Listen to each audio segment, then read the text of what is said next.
Сәлем достар! Соңғы 10 жылда мессенджерлар негізгі қарым-қатынас түрі ретінде мықтап бекігендігі ешкімге құпия емес шығар. Және бұл құбылысты түсіндіру өте қарапайым. Біріншіден, көбіміз аз танитын адамдарға хабарласқан кезде біраз ыңғайсызданады.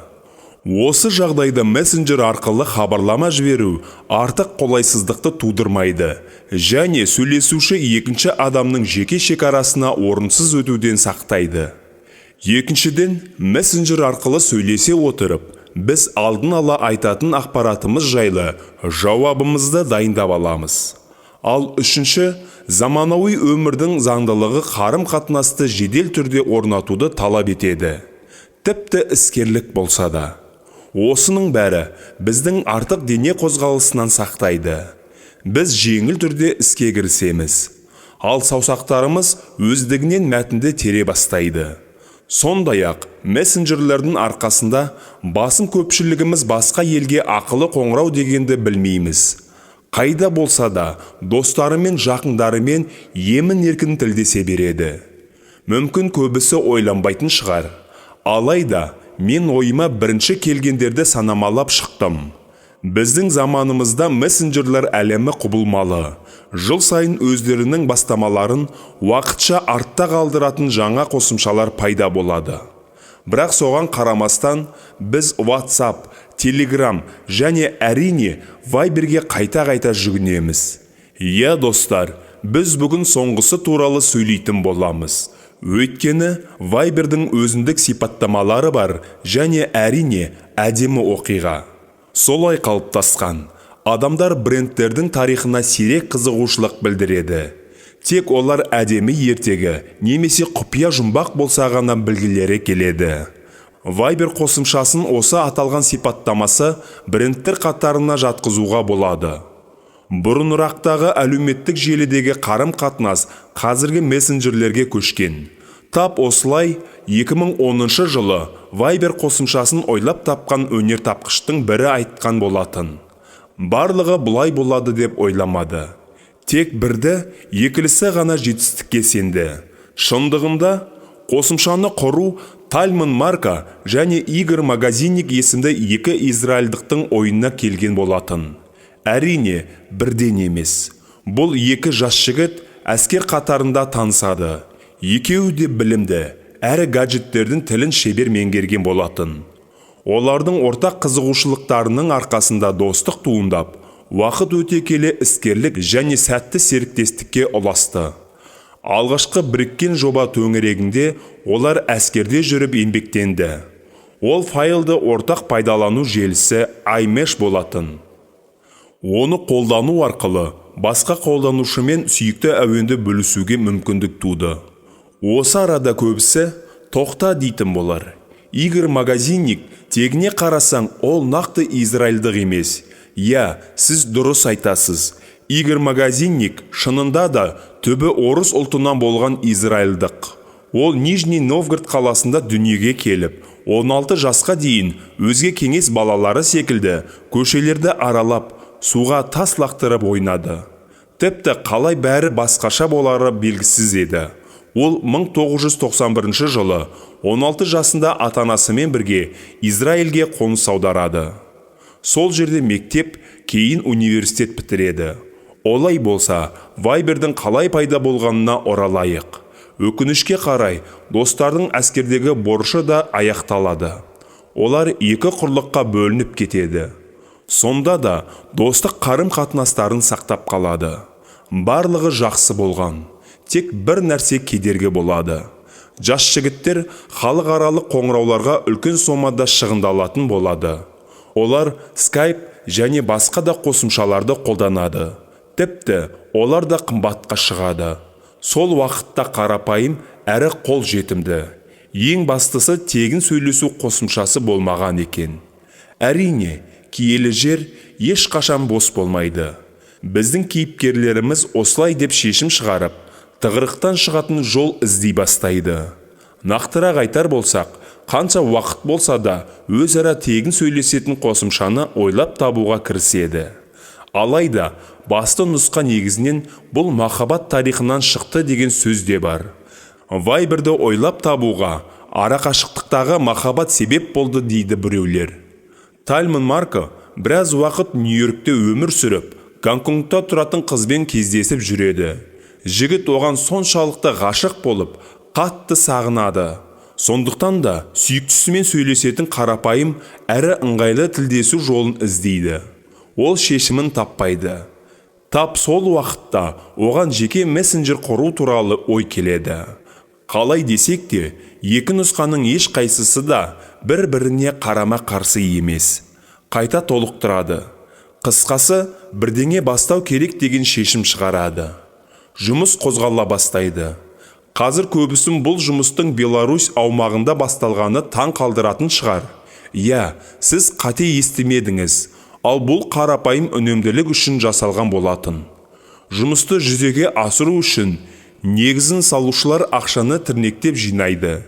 Кей бөлігін достары мен отбасыларынан алады. Арасында несие де алады.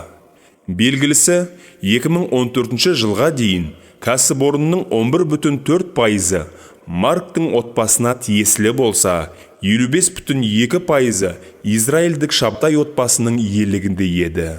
Магазинниктің үлесі сол күйі ашылмады.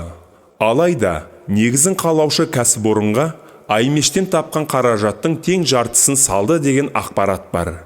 Беларусьті таңдаудың бір себебі әзірлеуші топқа жаңа бағдарламаның келуімен байланысты. Сергей Гончарик, сол уақытта ол сол елде тұратын. Ең қызықтысы, жуық арада миллиондаған қолданушының жүрегін жаулайтын қосымшаның алғашқы нұсқасын жасауға небәрі 2 ай ғана уақыт кетеді. Және 3 ай көлемінде шағын IT мамандар тобының тексеруінен өтеді. Олар қателерін түзетіп қана қоймай, қосымшаға өз әзірлемелерін қосып, толықтырады. Біреулер ойлайтын шығар, жігіттер сол кездегі Skype секілді дайын сервистердің негізін алып, соны дамыта салды деп. Бірақ мүлдем олай емес. Viberдің тұжырымдамасы Skype'a қарама қарсы болды. Мессенджерді ойлап табу барысында Марк пен магазинник барлық қателіктерді есепке алды. Енді қолданушыларға қоңырау шалуды алдын ала ойластырмай-ақ, қосымшаға сөйлесудің алдында бірнеше минут бұрын кіру ғана керек болды. Бұған қоса аталған қосымша Skype'ке қарағанда телефон қуатын едәуір үнемдейтін болды. Сондай-ақ орнатқаннан кейін қолданушы қосымшаны тіркеген барлық адамдарды көріп, өзінің мекенжай кітаптарын да аша алатын болды. Ең бастысы Viber тек тегін қоңырау шалып, мәтін хабарламаларымен алмасуға мүмкіндік қана қоймады. Қосымшаның нақты нұсқасы бірнеше ай өткеннен кейін 2010 жылдың 2 желтоқсанында Израильдік App Store'да пайда болды. Түсінгендеріңіздей, қосымша бір аптаның ішінде елдегі ең көп жүктелген болып саналды. Тіпті төмен интернет жылдамдығы мен ауыр салмақтағы Skype'тың өзін алмастыра алды. Айтпақшы, қосымшаның алғашқы нұсқасы тек iPhone үшін ғана жасалды. Тек шектеулі түрде 50 мың ғана қолданушыға арналды. Ал Android үшін тек 2011-2012 жылдары ғана шықты. Көбісі үшін таң қаларлық жағдай шығар. Бірақ Viber басында ешқандай кіріс әкелмеді. Жасап шығарушылар сервисті қолдайтын техникалық штатты қамтамасыз ету үшін, оны дамыту үшін үлкен қаражат керек деген мәселемен бет-бе-бет келеді. Сол уақытта жігіттер оны монетизациялау туралы ойлайды. Оған барлық кезең бойынша $20 миллион салынды. Бұл соманың жартысын түрлі инвесторлар мен серіктес жобаларға жапты. Бірақ барлығы өзін шығарған балаң арқылы табыс табуға алып келді. Viberді монетизациялау мәселесін әзірлеушілер еппен шешті. Ал оны қолданушылардың көбісі бұл жайлы әлі білмейді де. Білген күннің өзінде қолайсыздықты сезінбейді. Елестетіп көріңізші, біздің таспаңыз түрлі сарындағы жарнамаларға толып қалса, қоңырауға жауап бермес бұрын 30 секундтық видеоны көруге тура келеді дейік. Таныс па? Шын емес пе? Бірақ жігіттер басқа жолмен жүруді таңдайды. Сервисті монетизациялауға негізін салушылар тек 2013 жылдың қараша айында ғана кіріседі. Соның негізінде жапсырмалар дүкенін шығарады. Бастапқыда қолданушыларға тегін жапсырмалар қолжетімді болды. Бірақ олардың саны шектеулі еді. Ақылы түрде көптеген сан алуан жапсырмаларды сатып алуға мүмкіндік туды. 2014 жылдың қаңтар айында қолданушыларға 100 миллион ақылы жапсырмалар жіберілді. Нақ осы шешім қосымшаның көтерілуіне септігін тигізді. Айтпақшы, атау жөніне келейік. Әрине, ол кездейсоқ таңдалмады. Vibe сөзі дат тілінде құс деген мағынаны білдіреді. Жай ғана құс емес, әуезді ән айтатын құс. Кейін әзірлеушілер қосымшаның жоғарғы жылдамдықтағы байланысын құстың әуеніне теңеді. Ал бәріне таныс логотип 2013 жылы ойлап табылды. Apple компаниясы компанияның жаңа iOS 6 стиліне қолдау көрсету мақсатында. Қосымшаның дизайны жыл сайын түрлі өзгеріс пен толықтыруларға ұшырайды. Айта кету керек, кәсіпорынның жаңашылдығы мен дамуға деген ұмтылысын көрсететін тек жақсы жағынан. Осылайша 2013 жылы қалалық және ұялы телефондарға интернетті пайдаланбай-ақ қоңырау шалуға болатын ақылы Viber Out арқылы функциясы пайда болады. Мұндай қоңырау құны тікелей абоненттің орналасқан жеріне байланысты болды. Бірақ белгілі дәрежеде кез келген ұялы телефон операторынан арзанға шықты. Viber Media Кипр мен ақш-та тіркелді. Бірақ Viberге жұмыс жасайтын бағдарламашы 50 шақты адам Белоруссияда жұмыс жасайды. Мұның барлығы арзан жұмыс күшінің арқасында. Игорь Магазиниктің өзіне келер болсақ, оның екі бірдей азаматтығы бар, Белоруссияда және Израильде. Бірақ ол әртүрлі елдерде өмір сүреді. Неге олай болмасқа? Оның жағдайы солай өмір сүруге әбден жетеді. Қалай десек те, Viber ондаған ірі жобалар секілді ең бастысы стартап болып саналады. Сондықтан да 2014 жылы жапондық Rakuten электрондық компаниясы Viberді $900 миллион сатып алуға емеурін танытады. Жай ғана бұл сандар туралы ойлап көріңіз. Жігіттер бұл жаңа жобалар үшін жаман бастама болмайды деп шешім шығарады. Ол солай болды да. Келісім 2014 жылдың ақпан айында аяқталды. Сол кезден бастап Viber жапондық алпауыт компанияға тиесілі. Қолданушылардың техникалық әзірлеу және қолдау офисі сол Минск пен Брест қалаларында қалды. Rakuten компаниясының қаржылық есебі бойынша 2014 жылы мессенджер бар болғаны $1,5 миллион көлемінде алғашқы кірісті әкеледі. 2015 жылы қосымша сервистердің арқасында дүниежүзілік бойынша Western Union жүйесі арқылы ақшалай аударымдар жіберуге мүмкіндік туды.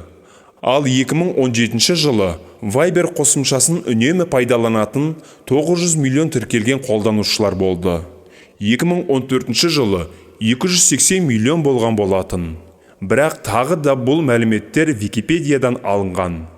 Басқа дерек көздерінде олар әртүрлі болып өзгереді. Кейбір ақпараттарда 2020 жылы қолданушылар 290 миллион болды.